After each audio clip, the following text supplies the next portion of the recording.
Hello, Guy Glidden. I'm here today to talk with you and provide a screencast that will walk you through the Freakonomics textbook. I decided to do this because I don't want confusion with the textbook to stand in the way of your success in assignment number 3. And assignment number 3 is you're going to do a reading assignment with Freakonomics. And so this is kind of the introduction, a little bit about this book, in which I want to make sure you understand the purpose of this book and why I'm having you read it and what you're going to find here. So the whole point of what Levitt and Dubner are trying to do is to talk about some important concepts that they go through on a chapter-by-chapter basis. And one has to do with incentives. Anybody in this audience who says they don't use incentives is a liar. We all respond to incentives. We all use incentives. Whether it's stickers and ribbons for students, or whether it's opportunities for bonus payments, we all conform to incentives. We have lots of conventional expectations and wisdom, and these things often frequently go wrong. We have lots of experts out there that use information to serve their own advantage. And again, family, the main reason behind this course is that if you know what to measure and how to measure it, you're going to make the world a lot less complex place, particularly for you. So it has a lot of processes. Now, you were doing this assignment. Keep in mind, here are the resources that you're going to need to do assignment number 3. There is a guide and rubric available. It's available on Moodle. You need to use that. Obviously, you're going to have the book. Goes without saying. This set of screencast notes is all about the third item, which is to provide you with a set of notes and index about the research articles. And family, I have a separate resource out there called Primary Sources. And this is a really critically important document because it gives you links at no cost to articles that are cross-referenced. And these will be identified in the notes that I'm going to review in the next few minutes. So you're going to want to use these in combination to make it easier for you to find the things you're going to need to use to complete the assignment. Let's go ahead here. Here's chapter 1. We're going to go right into the chapters. And the issue is, the first chapter is all about what do school teachers and sumo wrestlers have in common. And this is all about the beauty and dark side of incentives. Again, incentives are great advantages. Unfortunately, we know that incentives cause changes in behaviors, but when you set up the incentive, you can't necessarily predict accurately what the impact of that's going to have.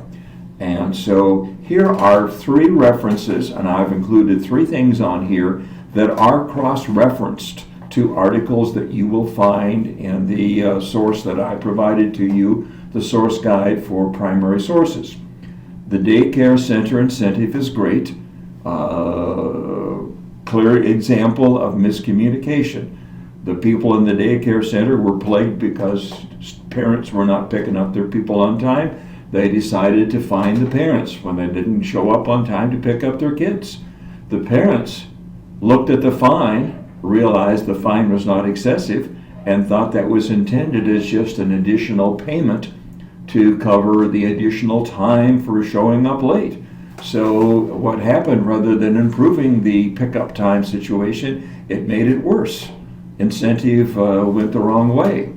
The second section should be centered to any of you in education. We've had a long and sordid history with the use of incentives and cheating on incentives and all kinds of educational examples. These people are going to lockstep in one on the Chicago Public Schools example. They didn't pick on Chicago particularly, but they happen to live in Chicago. And so it was easy for these people, Levitt, the primary investigator in this case, to come in contact with people with the Chicago Public Schools. And that includes the then superintendent, Arnie Duncan, now Secretary of Education, about how to get hold of the situation. You should have an interest in this article here.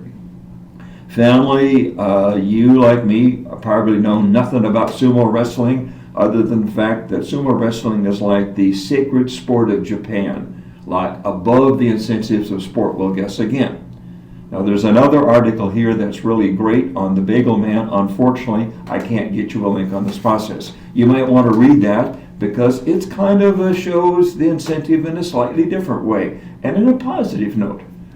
People do not necessarily take advantage of the situation, and that's what the Bagel Man. So if you want to upper, read the Bagel Man story, although there are no primary source documents that I can connect you to on that. The next chapter is called How is the Ku Klux Klan like a group of real estate information? Or nothing is more powerful than information, especially when the power is abused. So if you've got inside information, you have a lot of power. Unfortunately, people frequently abuse that power, and that's where the thing comes around. Now, there are three great items here, are three great stories that talk about this incentive situation, and I've identified those. So if you want to look at things that having to do with sale issues, read the chapter, and here are the links that you're going to find here. There's a really neat article on car sales, one on real estate sales, and one called The Weakest Link, and you're going to be interested in those because they're going to provide you with some real interesting idea about the values and dangers of inside information. The next chapter is all about, and this is really an incentive, a very valuable chapter for one reason. And the reason that it's so valuable is that we live in a world which, of course, there's a lot of bad information out there about the drug culture and the criminal element in our midst. Okay. Did it ever occur to you that if this is such a secretive world, how is all that information out there? So what seems to be happening, if you read this chapter carefully, is there's a lot of misinformation out there by so-called experts who tend to make it up when they don't have information, and because no one has the power to contradict them, they get away with it. This is where Sandhur comes into the process. And you might want to read a little bit about his article because it talks about the fact that he, unlike almost nobody else, was able to obtain accurate data and information about a topic that lots of other people had passed themselves off on. There's another article on there that's really valuable, talking about black-white gaps on there too. Two really good articles in there. But the main thing here is, here's an issue where we have been products of misinformation about an item that's of interest to many of us in society. Here's an article that talks about some questions you should raise when you see people who pass themselves off as experts. Doesn't always hurt to question the expert, whether it's you or me or anybody else. Again, why is this particular chapter important? Well, the reason is that those of you who are old enough to know, and I am one of those, you may not, know that 20 and 25 and 30 years ago, there were lots of predictions about the fact that our society was going to hell in a handbasket in a hurry. Crime was taken over. We had lots of problems. You were going to have to live in gated communities if you were going to be safe at all.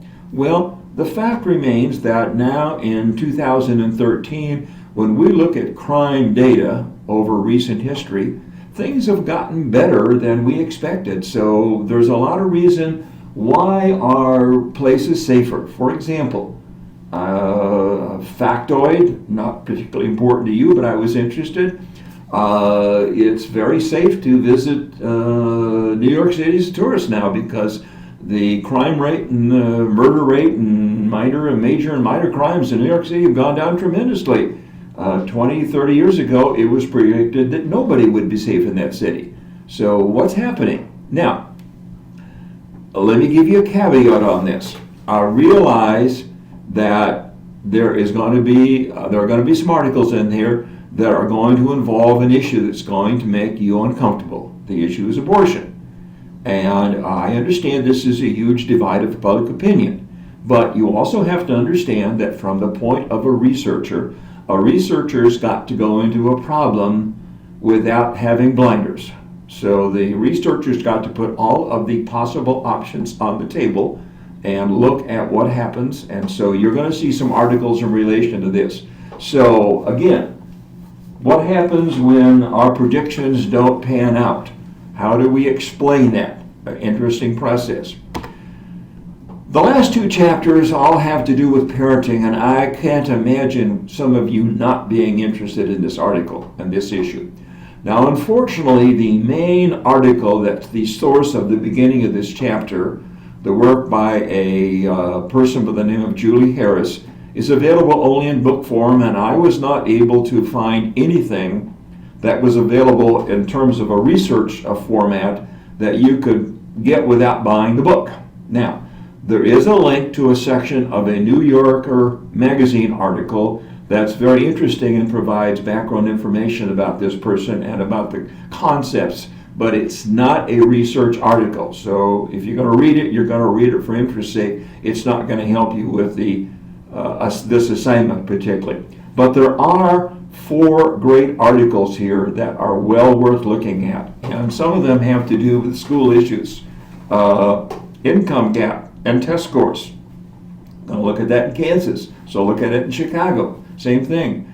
Reducing the black-white test score gap.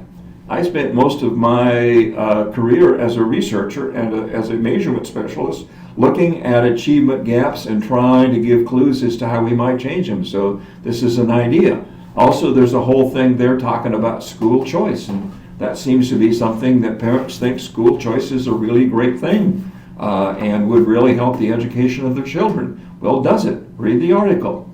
And also, there's a big issue that's very important for people who are interspersed in the concept of majority and minority culture, and what happens when you try to take on the aspects of a larger culture by suppressing something about your culture to fit in. Again, unexpected consequences, well worth reading. So take a look at this particular issue here. Family, whole thing on naming. And how does it have an impact on there? And there are 2 great research articles in this section, the research methodologies instructions, so you might be particularly interested in this. And family. One of the really interesting parts about this book that you don't find in many popular culture books like this is that at the back of this book, there is a whole section of index notes. So in other words, if you read anything in this book and you're not sure, or you ask, why did these guys come up with this conclusion? Did they make this up? You can go to the note section and you can cross-reference it. That's very refreshing for something that's available as a popular culture book. That's why I think this is a good source for you to use for an academic course. It's a good crossover of a book that has both popular culture and research value. So I hope this helps you, and I hope this helps you get a jump start for this assignment.